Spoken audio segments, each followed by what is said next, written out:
ఓం శాంతి. రాజయోగ meditation course వీక్షిస్తున్న ప్రేక్షకులకు స్వాగతం, సుస్వాగతం. రాజయోగము ఆధ్యాత్మికత ద్వారా మన ఆత్మరూపీ బ్యాటరీని ఏ విధంగా ఛార్జ్ చేసుకుంటూ శ్రేష్టమైన సకారాత్మకత దిశ వైపుకు తీసుకువెళ్లాలో బీకే ఉషా దీదీ గారి తెలుగు అనువాదాన్ని ఇప్పుడు మనం విందాము. ఓం శాంతి. ఈరోజు యొక్క సెషన్లో మనం మన జీవితంలో ఈ 7 గుణాలతో ఏ విధంగా బ్యాటరీని ఛార్జ్ చేసుకుంటూ ఉండాలి. మన లోపల శక్తి ఉంది, దాన్ని వెలికి తీయాలి, డ్రిల్లింగ్ చేయాలి, దాన్ని వెలికి తీయాలి, బయటికి తీసుకురావాలి. దాన్ని ఎలా తీసుకొస్తామో, ప్రతి ఒక్క ఆత్మ వద్ద శక్తులున్నాయి. ఏ విధంగా శరీరానికి 5 తత్వాలు కావాలో ఆ 5 తత్వాల కోసం 5 ఇంద్రియాలున్నాయి. వాటి ద్వారా శరీరానికి ఏ పంచతత్వాలైతే అవసరమో వాటిని పూర్తి చేసుకుంటాం. కళ్ళ ద్వారా వెలుగు, ముక్కు ద్వారా ఆక్సిజన్, నోటి ద్వారా భోజనం, నీరు తీసుకుంటాము. ఇదే విధంగా ఆత్మకు 7 గుణాలతో బ్యాటరీని ఛార్జ్ చేసుకునేది ఉందో దానికోసం ఆత్మ వద్ద రకరకాల శక్తులు ఉన్నాయి. ఆత్మతో వస్తాయి శరీరంలోకి, శరీరం వదిలినప్పుడు ఆత్మతో పాటు వెళ్ళిపోతాయి. ఆ 3 శక్తులు మనస్సు, బుద్ధి మరియు సంస్కారాలు. మనస్సు ఆత్మ యొక్క ఆలోచన శక్తి యొక్క మరొక పేరు. బుద్ధి వివేకం యొక్క మరొక పేరు. సంస్కారాలు మన కర్మల యొక్క ప్రభావము. అందుకే అంటూ ఉంటారు, హే మనమా, ఆలోచించి చెయ్యి. ఆలోచించే పని మనస్సు, బుద్ధి నిర్ణయం తీసుకుంటుంది, దాని అనుసారంగా కర్మలు చేస్తాం. కానీ దానికి విరుద్ధంగా మనిషి ముందు చేస్తాడు, తర్వాత ఆలోచిస్తారు, తర్వాత అర్థం చేసుకుంటాడు. అందుకే తనకి పశ్చాత్తాపం చేసుకోవాల్సి వస్తుంది, సారీ అనాల్సి వస్తుంది. ఇతరులకు పదే పదే సారీ సారీ అంటారు. మొదటి నుండే మనం ఈ మనస్సు, బుద్ధి, సంస్కారాన్ని ఈ విధితో నడిపించినట్లయితే ఇంకా ఎవరికీ సారీ చెప్పాల్సిన అవసరం ఉండదు. మనసు ఆత్మ యొక్క ఆలోచన శక్తి యొక్క మరొక పేరు ఉంది. ఇది చాలా పవర్ఫుల్ ఇన్స్ట్రుమెంట్ ఉంది మన వద్ద. బ్యాటరీని ఛార్జ్ చేసుకునేందుకు చాలా ఉపయోగపడుతుంది. ఏ విధంగా అంటే, మనుషుల యొక్క మనస్సు ప్రతి సమయం ఆలోచిస్తూనే ఉంటుంది, ఏదో ఒకటి ఆలోచిస్తూనే ఉంటుంది. ఎన్నో ఆలోచనలు వస్తూ ఉంటాయి, లెక్కలేనన్ని ఆలోచనలు రోజు మొత్తం వస్తాయి. సైకాలజిస్ట్ కరెక్ట్గా అన్నారు, ఏమని అంటే, ఒకవేళ ఒక వ్యక్తి తక్కువ ఆలోచించినట్లయితే ఒక్క నిమిషంలో 25 నుండి 30 ఆలోచనలు మనసు చేస్తుంది. ఆలోచించదగిన విషయం. తక్కువ ఆలోచిస్తేనే 25 నుండి 30 ఆలోచనలు వస్తే, ఎక్కువలో ఎక్కువ వ్యక్తి ఆలోచిస్తే ఏమవుతాడు? హైపర్ అని మనం అంటూ ఉంటాం. హైపర్ యొక్క స్టేజ్ ఎలా ఉంటుంది? ఒకరోజు యొక్క ఆలోచనలే తీసుకున్నట్లయితే, దాన్ని క్లాసిఫై చేసినట్లయితే, ప్రతి మనిషిలో 4 రకాల ఆలోచనలు ఉంటాయి. మొదటి రకం ఆలోచనలు, దాన్ని మనం పాజిటివ్ ఆలోచనలు అంటాం. మంచి ఆలోచనలు, సకారాత్మక ఆలోచనలు, విలువలతో కూడుకున్నటువంటి ఆలోచనలు.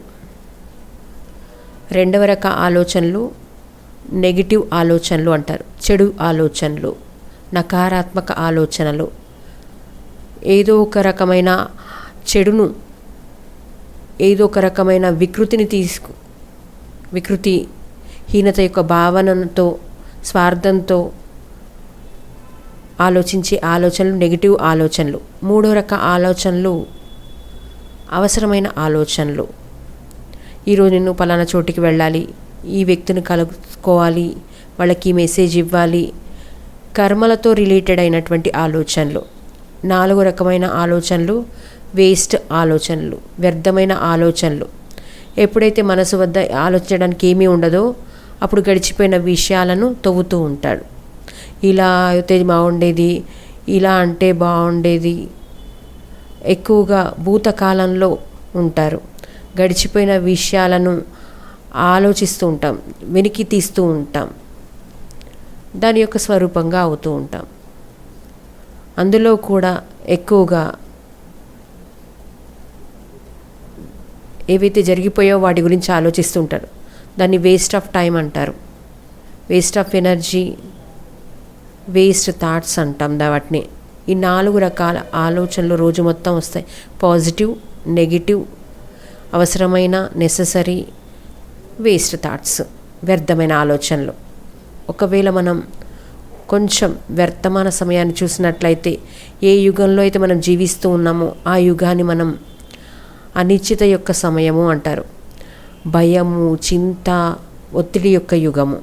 ఈ యుగంలో ఎక్కువగా మనుషులు ఈ 4 రకాల ఆలోచనల్లో ఏవి ఎక్కువగా ఆలోచిస్తూ ఉంటారు చూసినట్లయితే, ఎక్కువ ఆలోచనలు మనుషులవి లేదా వేస్ట్ ఉన్నా ఉంటాయి, లేదంటే నెగిటివ్గా అన్నా ఉంటాయి.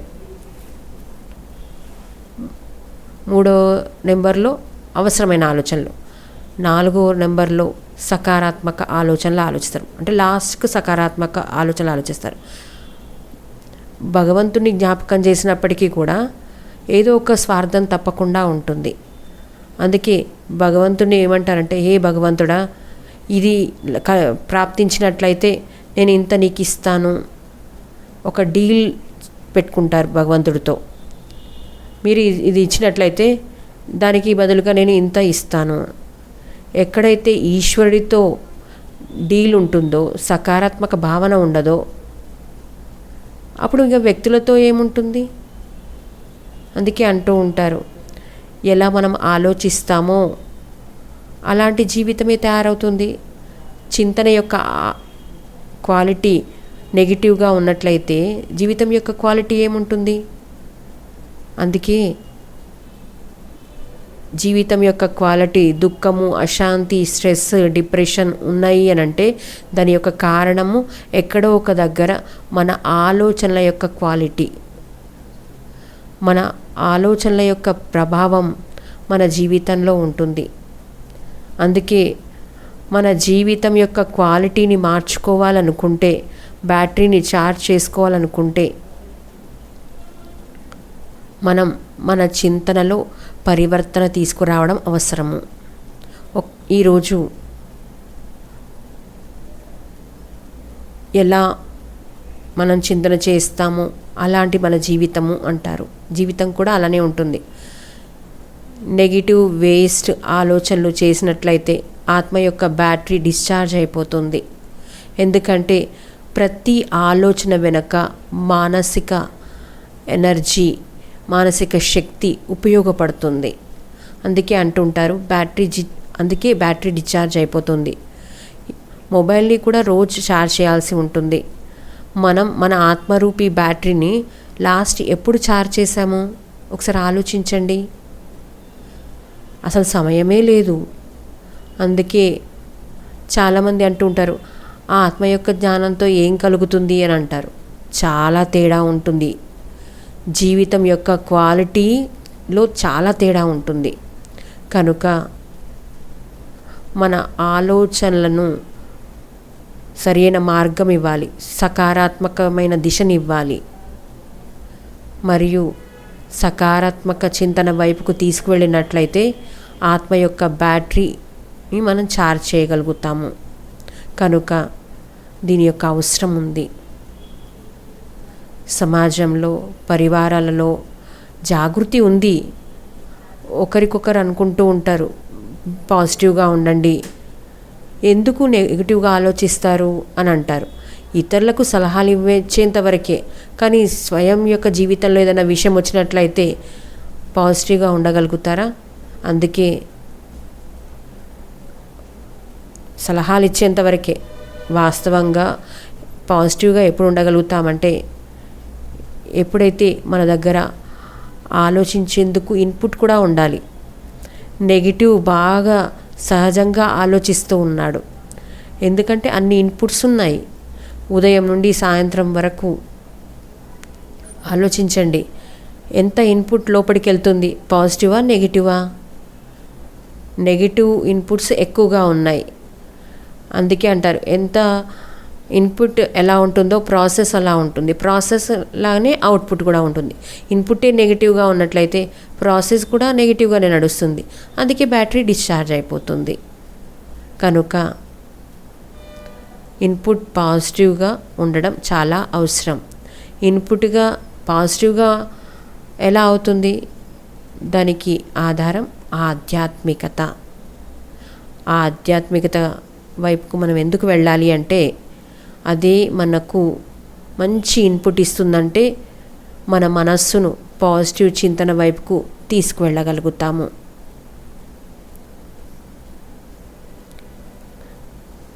ఆ ఆలోచనలన్నీ బుద్ధి వైపుకి వెళ్తాయి. తర్వాత బుద్ధి రెండవ పవర్ఫుల్ శక్తి ఉంది. బ్యాటరీని ఛార్జ్ చేసుకునేందుకు చాలా మహత్వపూర్ణమైనటువంటి భూమికను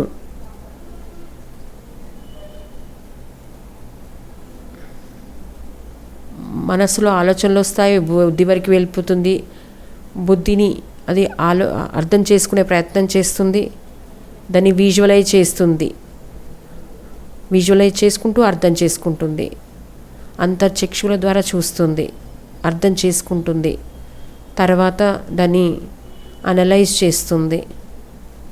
మన లాజిక్ని ఉపయోగిస్తాము. వివేకం ఉపయోగించిన తర్వాత డిసిషన్ తీసుకుంటుంది. నేను ఏం చేయాలి, ఏం చేయకూడదు అని డిసైడ్ చేస్తుంది. అందుకే బుద్ధి ఏదైతే ఉందో మనస్ అనే గుర్రాన్ని కంట్రోల్ చేసేది బుద్ధి. ఈరోజు మనిషి యొక్క బుద్ధి చాలా పవర్ఫుల్గా, శక్తిశాలిగా ఉంది. మనిషి జన్మించడంతో ఈశ్వరు నుండి 2 గిఫ్ట్లు లభిస్తున్నాయి. ఆ 2 గిఫ్ట్లు ఏంటివంటే, ఒకటి బుద్ధి, మంచి చెడును సరిగా అర్థం చేసుకోగలుగుతాడు, నిర్ణయం తీసుకోగలుగుతారు. రెండో గిఫ్ట్ ఏంటి అంటే ఫ్రీడమ్ ఆఫ్ చాయిస్, స్వతంత్రత, ఒక స్వతంత్ర కోరిక. ఇప్పుడు నేనేం చేయాలి, మంచి చెడును పరిశీలించాము, తర్వాత ఏం చేయాలి, దానికి మనమే రెస్పాన్సిబుల్ ఉన్నాము. కనుక చిన్న పిల్లవాడు ఉన్నట్లయితే ఆ చిన్న పిల్లవాడికి ముందు అసత్యం మాట్లాడినట్టయితే వెంటనే ఆ పిల్లవాడు అంటాడు మీరు అబద్ధం ఆడారు అని. అప్పుడప్పుడు పిల్లల్ని అంటూ ఉంటారు పెద్దలు, ఎవరైనా అతిథి వచ్చినట్లయితే వాళ్ళకి చెప్పండి నాన్న ఇంట్లో లేరు అని. ఆ పిల్లవాడు వెళ్ళి వాళ్ళకి చెప్తారు, ఎందుకంటే పిల్లవాడు ఇన్నోసెంట్ ఉన్నాడు.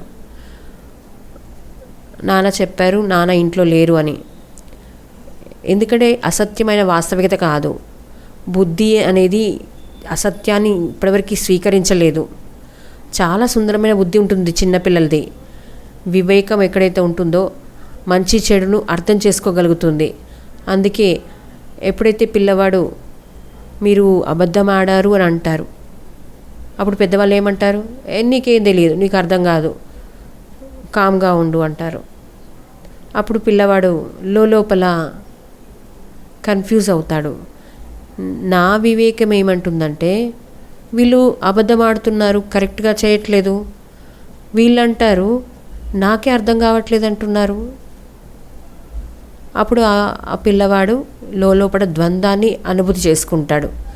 ఆ ద్వంద్వం తర్వాత రెండోసారి అలాంటి విషయం జరిగినప్పుడు ఆయన అసత్యం మాట్లాడతాడు. నేను ఇప్పుడు తెలివిగలవాడిగా అయ్యాను కదా, అందుకే అసత్యం మాట్లాడుతున్నాను.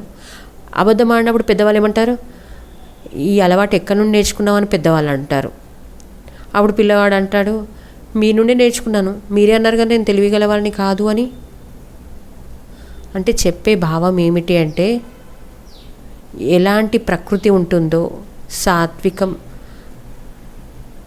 తామసికం. ఒరిజినల్గా ఆత్మ సాత్విక ప్రకృతితోనే వస్తుంది. చాలా సాత్విక స్వరూపంతో వస్తారు, శుద్ధ స్వరూపం. కానీ ఇంటి యొక్క వాతావరణం, సాంగత్యం మనకి ఏదైతే లభిస్తుందో అది ఎలా ఉంటుందో, సాత్వికంగా ఉంటే ఆ దిశను పొందుతారు, రాజసికం ఉంటే ఆ దిశను పొందుతారు, తామసికం ఉంటే ఆ దిశ వైపుకు వెళ్తూ ఉంటారు. అదేవిధంగా మన వివేకాన్ని మనం ఉపయోగించడం ఆపివేస్తే చెడు వైపుకి వెళుతూ ఉన్నట్లయితే తప్పే కరెక్టు అనుకుంటూ ఉంటామో, అదే జీవితము అనుకుంటామో. మనకి ఫ్రీడమ్ ఆఫ్ చాయిస్ లభించింది. ఏది చూస్ చేసుకోవాలి, ఏది కరెక్ట్, ఏది తప్పు అనేది.